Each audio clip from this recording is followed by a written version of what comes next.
Welcome, everybody. Thank you so much for joining the Maryland Center for History and Culture for today's virtual program. My name is Chloe Green. If you've been to some other programs of ours over this year, you've definitely seen my face. So even though I can't see you all, welcome back. Lovely to see some of you. So I am Chloe Green. I am the Public Programs and Outreach Manager here at MCHC. And we're very excited to have this program with you all today and have this really, really important discussion about the making and learning of environmental history in Maryland. So for today's program, I would like to begin by giving a warm welcome to our moderator, Martina Kado. So Martina's going to join me. Welcome, Martina. Hello.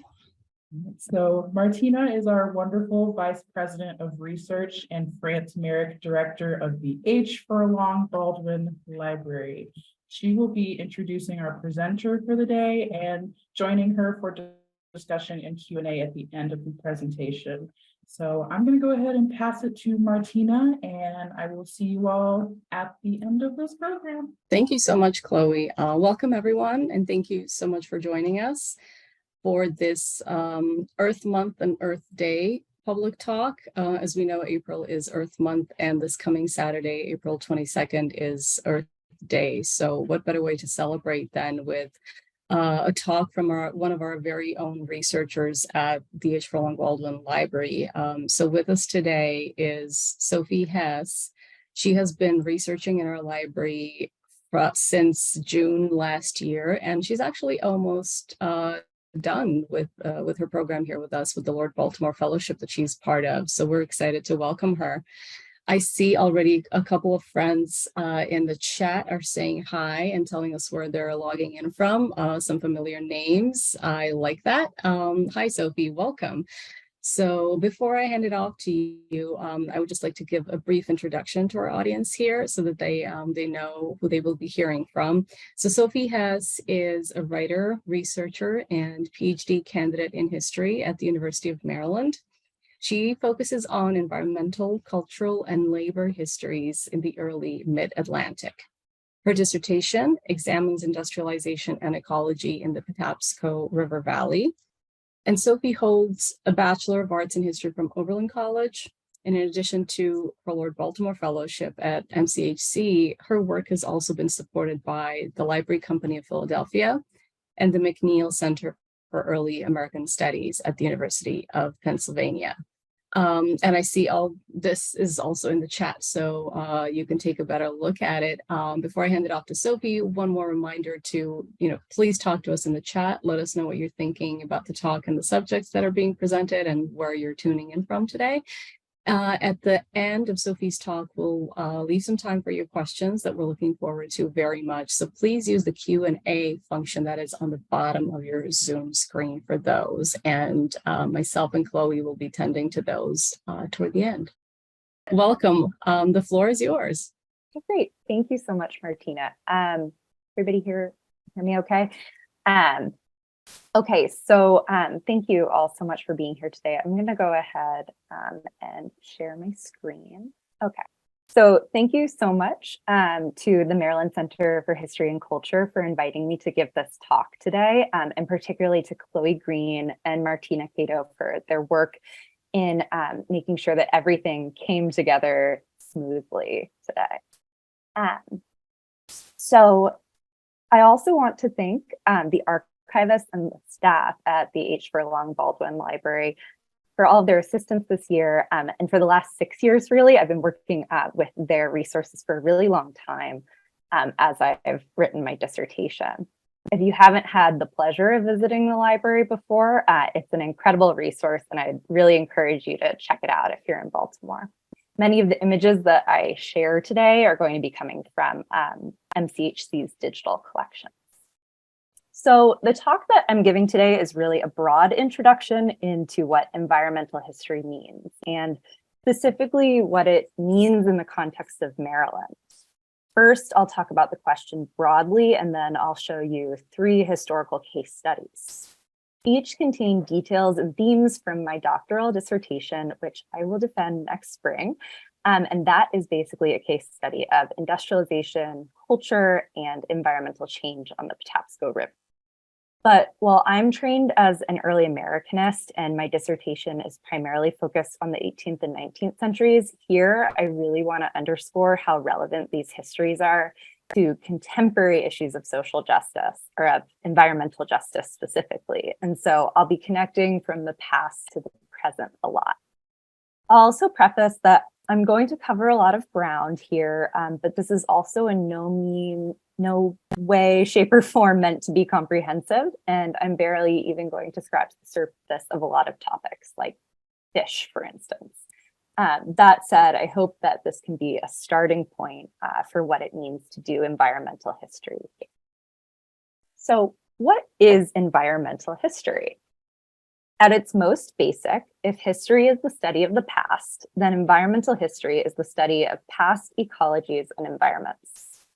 I would also say that usually, although not always, environmental historians are concerned with the ways that humans have historically existed as part of ecological systems, and how we have experienced, influenced, and been affected by the environments that we live in. Environmental histories also revisit more well-known histories from an environmental perspective. So this is an image of Baltimore a few years before the Civil War. It's from MCHC's digital collections, and you'll see a theme with the sources here. A lot of really excellent histories have focused on Baltimore during this period and how people living in the city experienced issues like slavery and freedom, citizenship and law, work and labor, and local and national politics. An environmental historian like me, though, would approach this period and think, okay, but how did things like access to water, extreme heat, or outbreaks of disease affect people and the choices that they made? They might also think, how was the environment different than it is today? For example, how might it have changed people's lives? The Jones Falls River used to be above ground and people used to live really close to it. So if you're familiar with the geography of Baltimore, I don't know if you can see my pointer, but in the middle of the city, you see the Jones Falls runs through what is now the Jones Falls Highway. Also, what might it mean that things happened like people used to let their livestock roam in the streets? Furthermore, environmental historians also think things like, what was life like from the perspective of that livestock, or from the perspective of the fish who lived in the Jones Falls River? I've heard one historian say that a fundamental part of doing environmental history is recognizing that people had very different relationships to the environment in the past than they do in the present, and that to understand these differences and their causes can change the way we see history. So just like political and economic history, there aren't really firm boundaries on what is or isn't considered environmental history, because environmental history is so many things. And there are also a lot of environmental historians I know, like myself, who came to the field in a kind of roundabout way by studying something like legal history or military history, and then sort of becoming preoccupied with the environmental aspects of their work. But that said, I think that there are a few umbrella themes that I'll just go over a little bit here. So there's geography, things like rivers, mountains, forests, geology, features of land and water. There's ecology, so plants and animals and microbes and the ways that these different living things interact with each other. There's climate and weather, there's heat, cold, atmospheric change, things like that. There's health and disease. So health is something that's affected by the environment, and it also is a part of the environment, especially when you think about things like bacteria and viruses as living things themselves. So there's a lot of overlaps there. There's also extreme environmental events like natural or unnatural disasters. We'll talk about that more. There's natural resource extraction. So that means commodifying the environment for profit or using it as a technology to help people. There's also knowledge production, so how we form what we know about the environment, and that could be through things like science, religion, the law, art, folkways. And then there's environmental justice. So this is ways that the built environment has been structured based on systems of power and oppression. like colonialism or white supremacy, and how these factors impact people's lives and experiences, and also how people have resisted and pushed against these structures of control. So what makes the environment of Maryland? What are some things that we need to know? Perhaps it goes without saying, but Maryland is, like all states in America and like America itself, a human construction. It's a geographic region that was created on a map to designate a colonial regime of European property. Long before Maryland was an English colony, it was the ancestral homeland of Indigenous Susquehannock, Piscataway, and Nanticoke people, as well as many other smaller Indigenous groups. And these groups conceptualize geography in very different ways than English colonists did. We'll talk about that more in a few minutes, but for now, I'm just going to kind of walk you through a very brief overview of some of the significant ecogeologic features of Maryland. So there's the Appalachian Mountains, the Piedmont Plateau, and the Atlantic Coastal Plain, which, as you can see in this image, extend up and down the eastern seaboard, cutting through state lines. These are geological zones, and I'll just say that I did very poorly in college geology, so please don't ask me any questions about that. But these are also ecological zones that are somewhat distinctive, and although they have overlapping features. So if you went to the public school system in Maryland, you might be familiar with this map. It goes into a little bit more, I guess, clarity about these different zones. There's the easternmost region, the Atlantic Coastal Plain, which is sometimes called the Tidewater or the Eastern Shore. And that's really entwined with the ecology of the Chesapeake Bay, characterized by flat land, sandy soil, and marshes. The middle region, the Piedmont Plateau, which is in red, is rolling hills and forests. The western region, the Appalachian Mountains, is mountainous and highly forested. So when English settlers first came to the mid-Atlantic in the late 16th and early 17th centuries, they were particularly taken with the region's natural features because they were commodifiable. They could make them money. This is a very famous map from John Smith's 1608 voyage to the mid-Atlantic. While it's technically called the Map of Virginia, most of the region he shows is actually what will become Maryland. When Europeans saw rivers, they thought of them as roads to ship goods.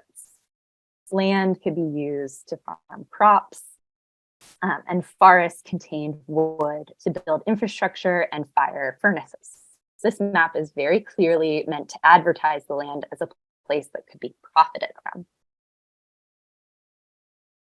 The Chesapeake Bay is a central part of Maryland's ecology. Marylanders have historically looked to it for food, profit, and transportation. Industries like fishing and oystering are huge parts of the state's history, and so is trade. While I won't talk very much about the Bay today, there is a lot of really rich environmental history specific to the Chesapeake and the Atlantic Coastal Plain. Agriculture, particularly wheat and tobacco, is also central to Maryland and its environmental history. Maryland's colonization as an agricultural colony is also really central to understanding its history of enslavement. Maryland planters forced enslaved laborers to work on their plantations, growing crops for sale in European markets. Maryland practiced legalized slavery right up until the Civil War. Land segregation and property dispossession, which we see in the 20th century in books like Not in My Neighborhood, began with plantation geographies. This is an image of Perry Hall, which was once a prominent plantation on the Gunpowder River. The descendants of Perry Hall's owners sold their land to real estate investors in the mid-19th century. Now it's a largely white suburb of Baltimore.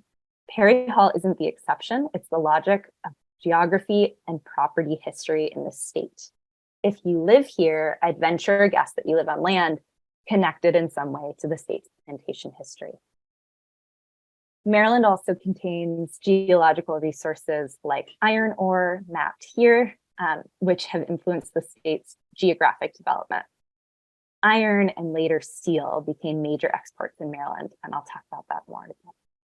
I want to move on now to discuss environmental connections to Indigenous history in Maryland. As I mentioned, for millennia before England claimed Maryland as a colony, the region had been inhabited by Indigenous Americans. This is a detail from John Smith's map of Virginia from a few slides ago. You can see pretty clearly on here that Smith and his cartographers have written the names of a whole bunch of different Indigenous towns and settlements which they encountered along the Chesapeake.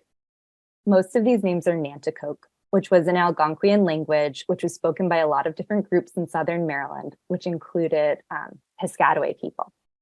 You can see Accomack in the middle here, and Patapsco, where Patapsco is derived from. Although actually where Patapsco is on the river is pretty far from where the Patapsco River is today. Pretty much all of these names are Indigenous. And something that I think really stands out from this map is that these settlements were located along rivers. Native scholars and activists in the present throughout North America have talked about the centrality of water to sovereignty for Indigenous people. It's a framework that continues to be important to climate justice movements. So if you remember the water is life slogan from the Standing Rock protests, then you're already familiar with this concept. While settlers fought to claim land as sedentary property, Indigenous people in Maryland related geographic space to water. For Susquehannock people, for example, this included the Susquehanna River and its estuaries. For Piscataway people, this meant the Chesapeake Bay and its waterways. These geographic spaces overlapped with one another and caused conflict at times, but these conflicts operated under shared understandings of what water meant. So in this map here, which was created by an archaeologist, Louise Ackerson, you can see that she identifies Susquehannock people to the north based around the Susquehanna River, and the place where most Piscataway people still live today in the south. And then there's sort of this area here where, in the middle, where archaeological evidence is inconclusive about who would have lived there at the point of contact. I could talk a lot more about this and sort of the different ambiguities here, but I will move on for time's sake. So Indigenous people used rivers to fish, which is depicted in this image of Susquehannock people fishing along an inland river in the Chesapeake in 1590. As you can see here, they used weir nets or large structures that they built across rivers to catch migratory fish like shad and herring, which ran up rivers in the spring. So the fish would come into the net from the top, following the flow of the river, and would be trapped in it. This method is highly seasonal and requires attunement to climate and weather, and it's also dependent on not overfishing. So all of these are sort of mechanisms of stewardship. Archaeologists have identified the remains of weir nets in many Maryland rivers today. Of course, Indigenous people's presence conflicted with English desires to control land, and so colonists used their laws as tools of dispossession. This is the 1652 quote-unquote Treaty of Peace and Friendship, which claimed control of all Susquehannock land in Maryland. And I'll also say that these images are from the Maryland State Archives, but I actually came across them on Twitter. A Hopkins PhD candidate named Emma Bilski posted them. So Twitter is a great space for sharing resources. So this treaty claims, quote, all lands, rivers, trees, fish, fowl, deer, elk, and whatever else within these lands, making it clear that their claims lay not only to ground itself, but to all ecologies and waters within it. Susquehannock people were not permitted to build any houses or settlements within land designated as English. The treaty also stipulated that if Susquehannock people needed to come to Maryland, they were required to, quote, come by water and not by land, and that no more than 10 of them could come at once. The treaty clearly and deliberately criminalized Susquehannock presence in Maryland, expelling them from the state. However, in the stipulation that they might come by water, the English articulated the continued, if diminished, claims that Susquehannock people and other Indigenous groups might hold to rivers within colonial law. Likewise, a 1666 treaty, transcribed here, revoked Piscataway claims to land, but stipulated that Piscataway people were allowed to continue hunting and fishing in the region. While these treaties were incredibly violent and coercive, they suggest that even as these English colonists were hell-bent on dispossessing Indigenous people from land, at some level, they also recognized the power of Indigenous connections to water enough to write about it in their laws. So here you see the stipulation that the privilege of hunting, crabbing, and fishing shall be preserved inviolably. Piscataway people still live in Maryland. They've survived 400 years of genocidal colonial policies. And these treaties continue to be important as legal evidence for sovereignty. In 2019, for instance, a bill was introduced by Piscataway activists that would allow anyone with Indigenous ancestry to fish freely along the Anacostia River, citing the 1666 treaty as evidence for their claim. These political actions demonstrate the ways that Indigenous people in Maryland continue to use ideas about the environment to assert their legal rights. We talk about land acknowledgements now, but this is an example of what it means at the policy level to actually think about giving land or water back in Maryland. And while this is a pretty small bill, all things considered, it's one that can set legal precedent for larger acts of repatriation. If you're interested in learning more about this, I would recommend exploring the website Indigenous Maryland as a good place to start. So I want to switch gears now and talk about natural disasters in Maryland, and in particular, the ways that these events are unevenly historicized. I use "un" in parentheses here to refer to a common phrase in disaster studies, which is that there is no such thing as a natural disaster. Rather, the impacts of extreme weather events are always related to human actions and designs, which can both increase the deadliness of disasters and determine who is most vulnerable to them. So a lot of my own research about the history of flooding is about the Patapsco River in Ellicott City. You can see this river in the image that's here. Now, the Patapsco River has always been a river with an extremely wide floodplain. When it's in its resting state, it's relatively narrow, but weather like storms or spring thaws can cause the river to surge, flooding out far beyond its normal boundaries. The river is also has an extremely powerful current, which makes it attractive or made it attractive to settlers in the 18th century who used the water to power iron furnaces and grist mills and other industries. In the first 100 years of settlement, people living along the river experienced at least 10 catastrophic floods and more frequent smaller floods too. There is also ample evidence to suggest that the effects of industry made floods worse. You can see here that by 1860, there were at least 8 major factories in operation along the river. And each of these squares is a factory. Industrial operations deforested land, which increased runoff, depositing silt into the river and making it more shallow. Factory owners and mill operators also extensively dammed the river to increase its power. The B&O Railroad, which you can see in the sort of black and white dash marks that run across the line, is also built directly along the river, which its construction really changed its topography. All of these factors meant that the river, which is already prone to flooding, would produce floods that were more destructive and deadly. To make matters worse, with each passing year, more people lived along the river, meaning that floods, when they happened, would cause more human damage.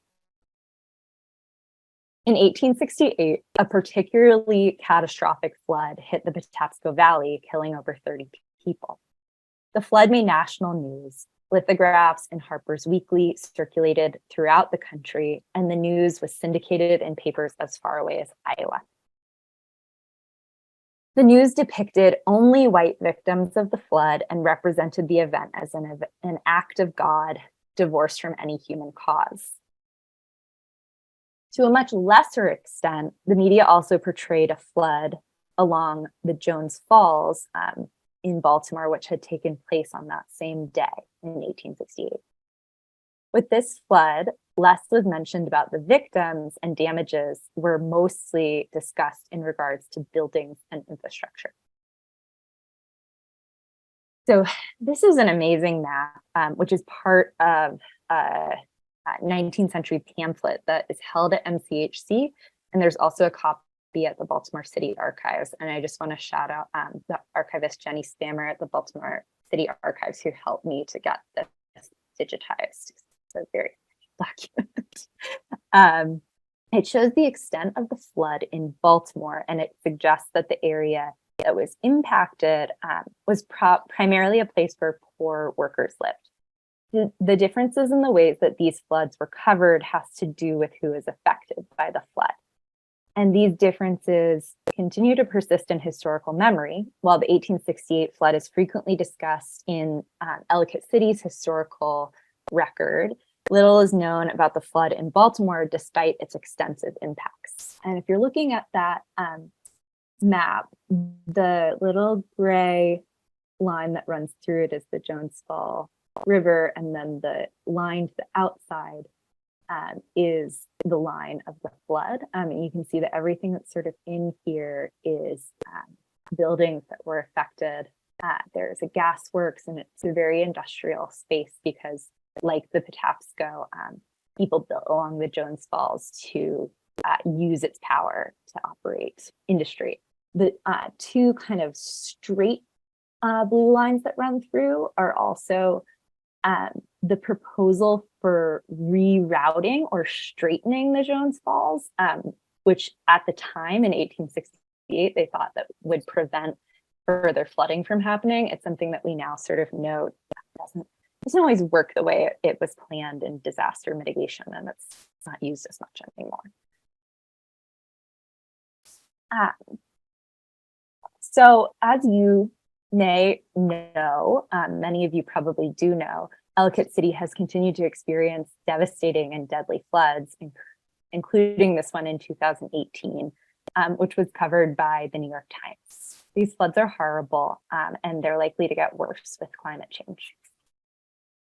However, these same storms that make Ellicott City vulnerable have also continued to affect poor and Black neighborhoods of Baltimore, and these floods continue to receive less coverage in the media.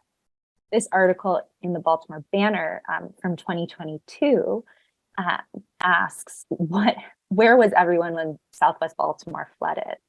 It looks back on the 2018 flood and the effect that it had on the Irvington neighborhood in Southwest Baltimore.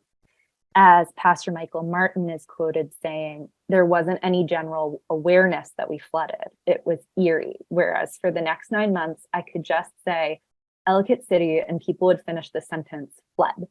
There was no lack of awareness at the city level, but there was a lack of awareness at the public level. So as we move into an era where unfortunately the effects of extreme environmental events like storms are likely to get a whole lot worse, it's more important than ever to understand the politics of how disasters happen and how they are represented in the media.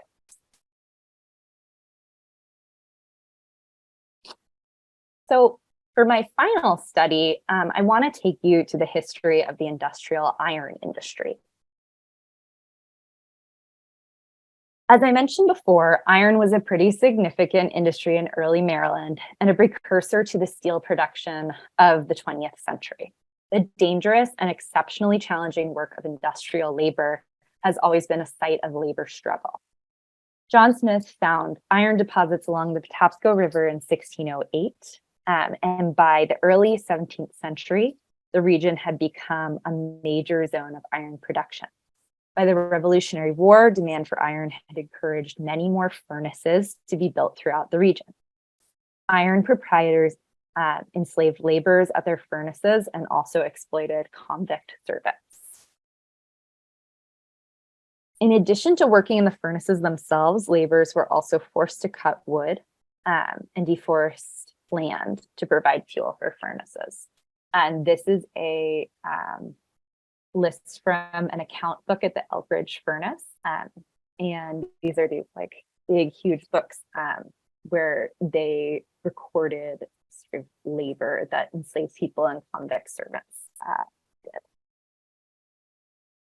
So within these calamitous conditions, laborers constantly resisted. They grew food, they made families, and they ran away. I've documented over 40 advertisements of enslaved and convict workers fighting for freedom by running away from ironworks throughout Maryland. And I don't think that I linked this particular website, but the Legacies of Slavery in Maryland database is a really incredible resource for finding these sorts of advertisements. And that's how I found this one. Runaway advertisements were written by enslavers, and so the language is necessarily one of surveillance and violence. But nonetheless, it can reveal very important information about the lives of enslaved people. Many people running, like the one that you see here, had experienced bodily harm from iron labor. This man named Tom had trouble walking, which was likely the result of some sort of injury. Perhaps he was burned by hot iron or from a tree that he was cutting down, or maybe an overseer had used violence as a form of punishment. These shards of evidence provide insight into the people affected by iron extraction and their ways of resisting. After the Civil War, new technologies shifted the industry of iron into steel, a more refined and complex metal, which required a new system of industrial labor. Steel workers fought tirelessly to form and maintain unions, which would help protect their rights as laborers. These unions helped to create good standards of living for workers, but even so, the work of steel production was incredibly hazardous to health. In addition to the potential for physical harm that came from such tasks as melting, welding, and moving metal, often from significant heights, industrial production also created new chemical hazards like asbestos, which was not regulated at all until the 1970s and not banned until 1989. Asbestos was used to insulate pipes to produce pipes produced at Baltimore steel mills. The Steelworkers Union fought to have workers compensated for chemical exposure, and though these class action suits were successful, the compensation was minimal, and of course did not reverse health damages. For more information, we'll also drop a link to a poem that was written by the daughter-in-law of a steelworker for the Baltimore Museum of Industry's excellent Legacies of Steel website, and that's also a really great resource to learn more about this. So I'm currently reading Towson anthropology professor Nicole Fabricant's book on high school student activism in response to chemical exposure in the Curtis Bay area of Baltimore, which you can see here. I think that this book does a nice job of talking not only about how environmental racism and injustice has been enacted in Baltimore, but how people affected by these structures have fought to create change for their communities. Fabricant employs the language of toxicity in her work, writing that toxicity can refer to the extent to which substances can harm us and other organisms. Substances such as guano, the excrement of seabirds and bats used as fertilizer, petroleum, and chlorosulfonic acid, which are all produced at some point in the Curtis Bay area, cause varying degrees of health damage to humans and to the natural world. However, toxicity can also denote the extent to which our political and economic leaders have deemed Black, brown, or poor white bodies, along with their neighborhoods, disposable. Baltimore's toxic periphery reflects back to us the toxicity that is chemical as well as political, economic, and social. I think this twofold idea is really helpful for thinking about histories of environmental justice. In one sense, it is about resisting the immediate harm or toxicity caused by the industrial extraction of natural resources. At an even bigger level of impact, however, movements for environmental justice seek to undo political webs of toxicity to create places where all people can live and thrive. Throughout history in Maryland, oppressed people have always led the fight for environmental justice. So In closing, I'll return us to the image which I began this presentation with, and the one which we use to promote this event. It's an image of the Patapsco River Valley, which is done by Edward Soxby, whose name I might be mispronouncing, but who is responsible for some of our most iconic views of Maryland from the 19th century.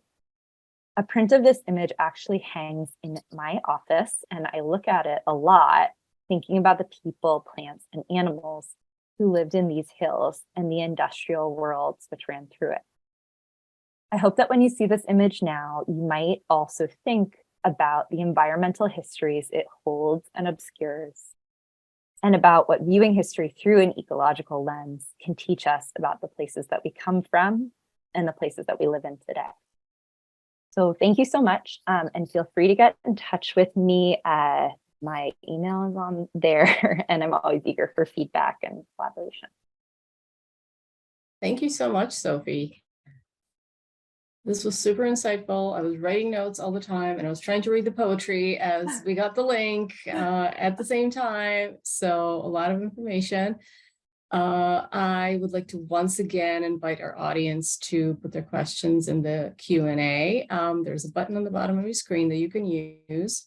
And we can pull from there. And maybe to start us off, I could ask a very general question, and your presentation kind of hinted on it right from the get-go. What would you say, in your opinion, is the role of history and historical research in contemporary conversations about environmental issues? So it is Earth Month, Earth Day is coming up. You hinted at the connections between the past and present, but what does that mean in concrete terms for you as a scholar? Yeah, it's a great question. And I think that there are two main things for me. And one is sort of the more like humanistic answer, which is that I think that building understanding of the past sort of can change the way that we see the present. And I think that understanding that the way the environment is now isn't always how it has been, and that there have been forces, human forces that have caused us to get to the place that we are, is very important. I also think that at a practical level, I think that the case of fishing rights is a good example of this, but there are so many ways that using archival evidence can actually affect policy change in the present. I think that really being able to, I have one advisor who talks a lot about marshaling the evidence. And I think that really using these archival sources to say, this is what this law said, and this is a law, the 1666 treaty is still an active part of state law. So to sort of undo that is an active thing. It's not just a paper that's crumbling in the Maryland State Archives. So I really believe in sort of the more activist power of history for reparations and land back and that sort of thing. Thank you. So that also reminds me of a very recent, not even past, it's still in the present. How the COVID-19 pandemic prompted us in the world of historical research to go back to the Spanish influenza epidemic and how that was handled, or even earlier yellow fever outbreaks in the 18th century. And I remember speaking to a number of scholars who said, I can't believe that I studied this period all this time, but it's only now that when I look for yellow fever, all these things decode themselves retroactively. I can't believe that I missed these references before and how prevalent it was or how present it was. So, do you think that the past also gets decoded in a way by what's happening in the present day? Maybe willy-nilly we're prompted to look for certain things, even though we didn't pay attention earlier? Absolutely. And I think that, it would be impossible to say that the work that I do isn't sort of informed by living in contemporary climate crisis. And I think that's probably one of the reasons when I went into grad school, I went to University of Maryland, which is like a program that's known for studies of slavery and freedom, which is what I was interested in. And I think that actually it was driving back and forth from Baltimore and Maryland while some of these floods were happening, that started to make me think more about, I guess, what is the history of climate crisis, and also what does, the experience of environmental crisis feel like in 1868? People have lived through these things before. Absolutely. Let us move on to a question from the audience. Many resources on Maryland's environmental history appear to focus on the Chesapeake region and Baltimore. Are there resources that focus on the rural areas of Baltimore, Hartford, Carroll County, perhaps in the Piedmont region? That's such a good question. It's something I'm often sort of frustrated by in my own work, is that there's a huge amount of focus on the Eastern Shore of Maryland, which is excellent, but there's a lot of other parts of it. And I think that, there's a lot of work on the history of Baltimore. Some of that is a little bit environmental. Like I can think of like David Schleye's recent book on the history of the B&O Railroad. The work that I can think of that most specifically deals with the Piedmont environmentally is Tony Perry's. He has an article that's called In Bondage When Cold Was King, and also an interview with the Maryland Hard History Projects at Hopkins. He's currently the curator of, I think, environmental history at the National American History Museum. So that's a great article to check out. That's not about the Eastern Shore and very squarely based in sort of environmental studies of Maryland. I love it. Yeah. Just a second, I'm going through the list. So when we were preparing for this conversation, we talked about how you usually present to maybe your fellow audiences at the university. So now that you've presented to a general audience such as ours, I wonder, how many groups you've spoken to and presented your research, and what responses have you received from them? Is this the first time some of them are hearing about it? Is there something new to your approach that is inspiring them? What kinds of encounters are you getting into as you do the research and as you make it public? That's a good question. I mean, I'm not exactly sure what people's responses, but I feel like something that stood out to me when I started to present on this work was that people would often say that for environmental history, this felt very heavily peopled, and that I think sometimes I maybe don't focus enough on a river or don't focus enough on animals, but I think that I see environmental history is very much like entwined with human interactions. And I think that also I often get the question, particularly in my research about the Patapsco River, of like, what is this particularly important? And I actually don't see that river as exceptional, particularly in any way, but actually more very common. And I think that the tools of focusing deeply on this one very small geographically bound space can help us understand, how might a river in New York have a similar story or a different story that requires a very site-specific methodology. So yeah, I feel like I get a lot of responses of like, there are a lot of people here, and this is very small. Why? So yeah. Exactly. That was one of my other questions. What is it that makes Maryland unique or special or worthy of studying in terms of environmental history? Why would it, for example, have relevance for New York or, any other type of the United States that maybe we're not thinking of right off the bat? Yeah.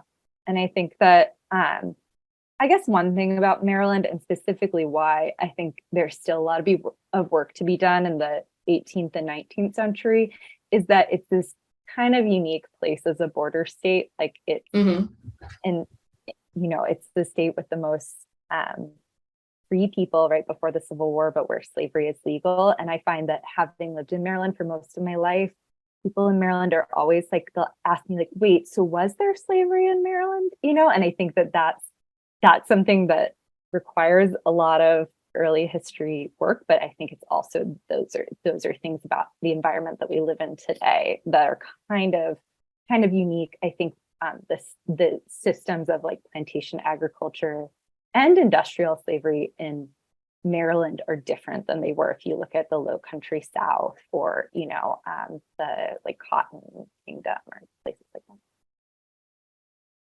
Thank you. Another question from the audience. Have you seen any evidence of moral or religious concern about environmental exploitation and destruction for the purpose of creating wealth? That's an interesting question too. So you see sort of bits and pieces of it at about 10 years after the 1868 flood, the Hopkins map for Howard County, which is, I don't think related to Hopkins University, but it's just like the major map that we have of the region.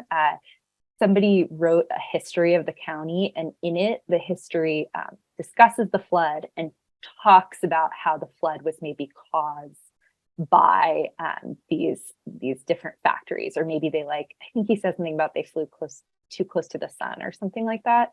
And in the 19th century, there's a lot of these small kinds of pamphlets that are distributed locally. And sometimes they'll sort of say an offhanded comments things about, it's a lot of, when you say moral concern, I think that there's perhaps a fear of God punishing people, and that extreme weather events are something that God has punished us for. Maybe it's related to greed, maybe not. So yeah, it's something I'm still kind of parsing out in my own work. Thank you. We do have a comment, not a question. So this audience member is very clear, but they referred to an interview of H.L. Mencken, which was taken about 6 months before his stroke, where it's about an hour in length, this person says, and available on YouTube.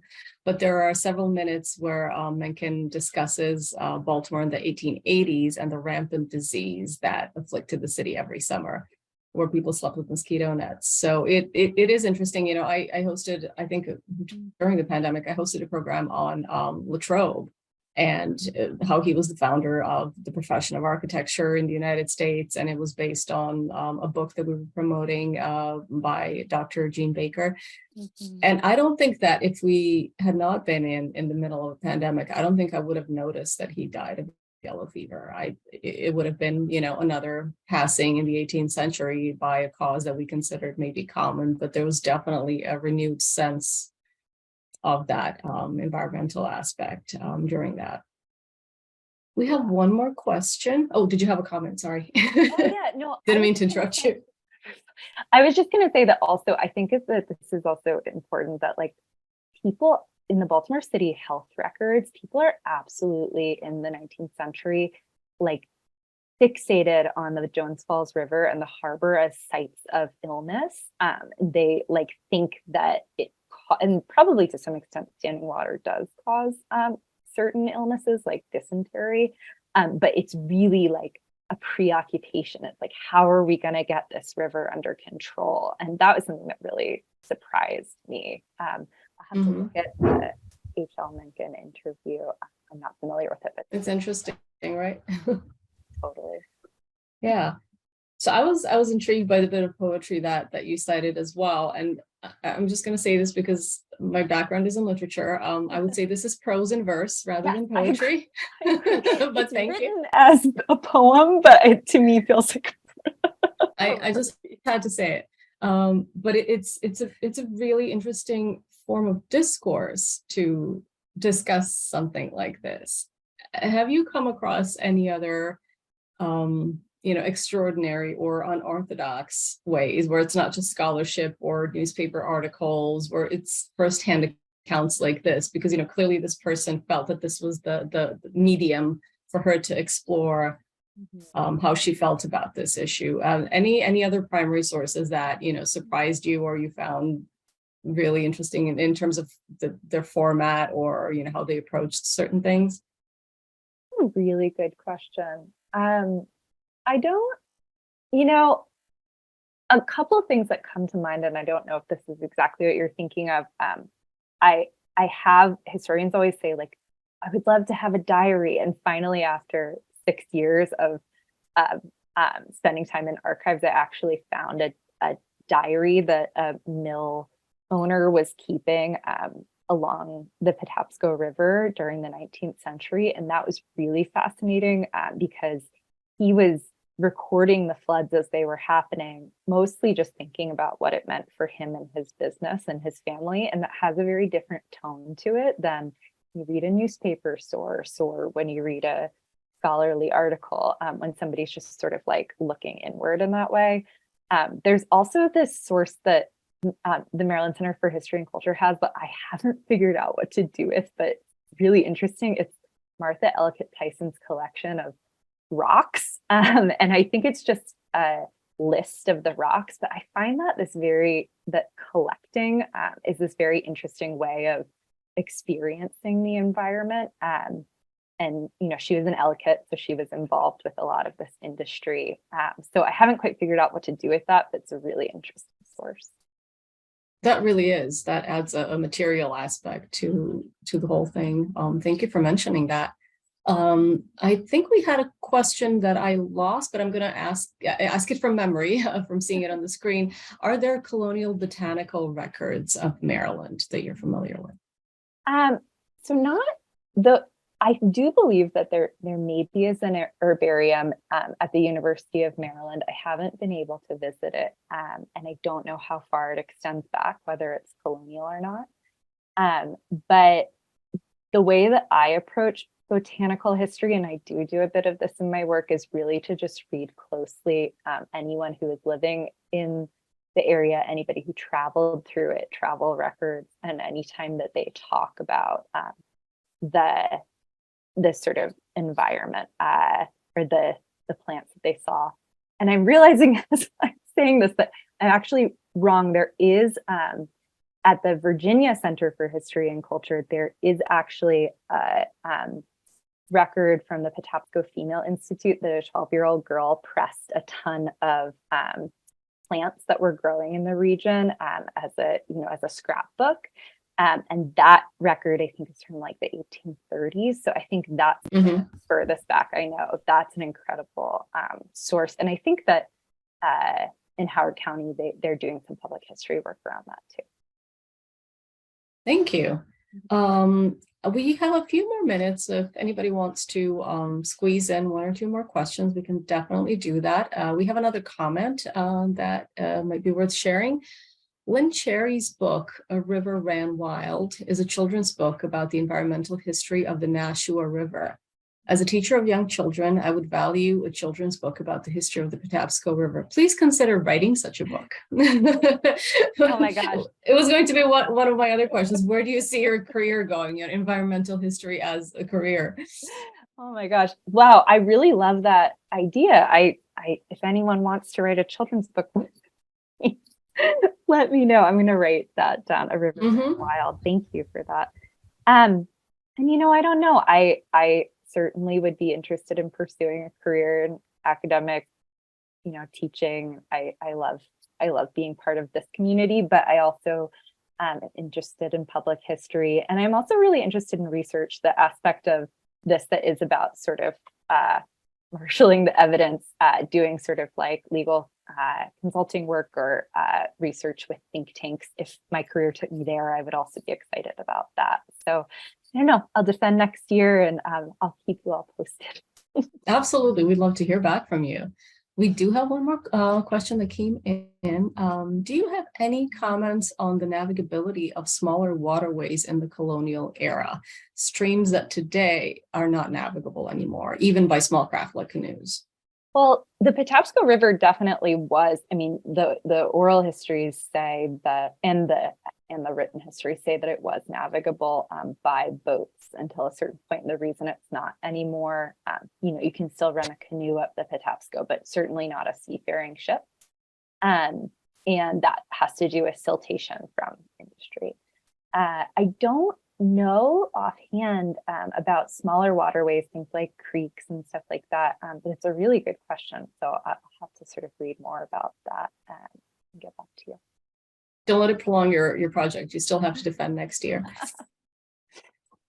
Maybe my one last question, and we'll close it at that because we're approaching 1 o'clock, is when you mention how in the colonial times or early times of contact, laws and legal instruments were used to dispossess Indigenous peoples of their land and their water rights and other environmental related categories.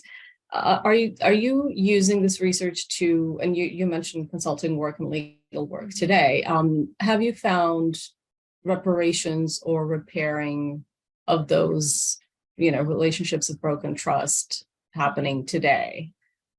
Or what are you seeing in that regard? Very early on in the 17th century, there's a breach of trust. There is a treaty that is supposed to be benevolent, but really it isn't. How is that fixed today? Is it fixed at all? Whose side is it coming from? Just what are you seeing in the contemporary debates or events in this regard?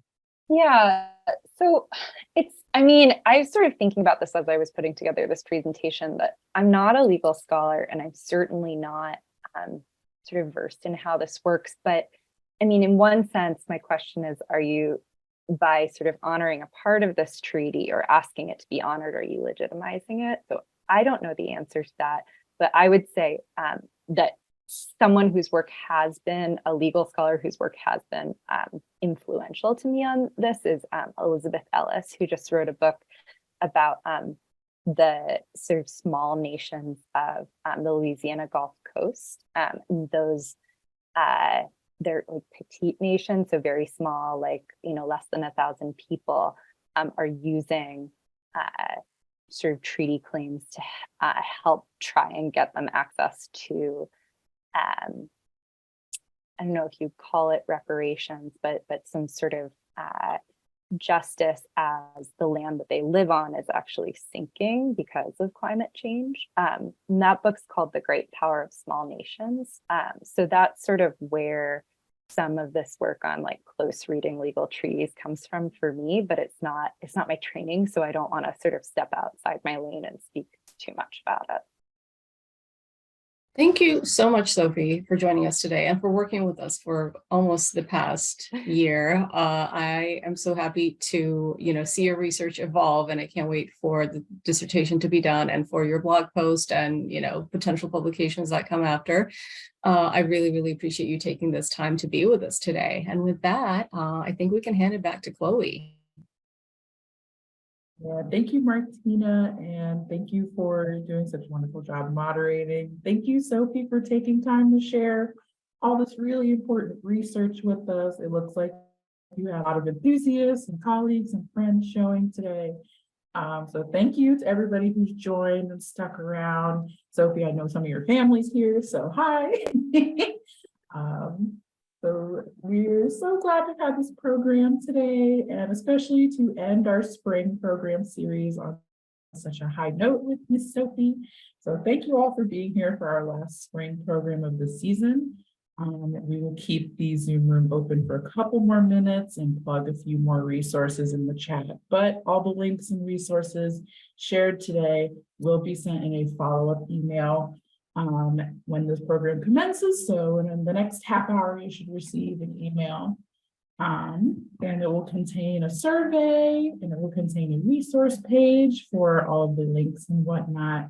So we hope everybody enjoys, but thank you all again for being here. Thank you, Sophie and Martina. You guys did fabulous. And keep an eye out for this program to make it to our virtual program archive on our website in 2 to 3 weeks. So we hope you all have a wonderful rest of your day. Hope you enjoy this beautiful spring weather.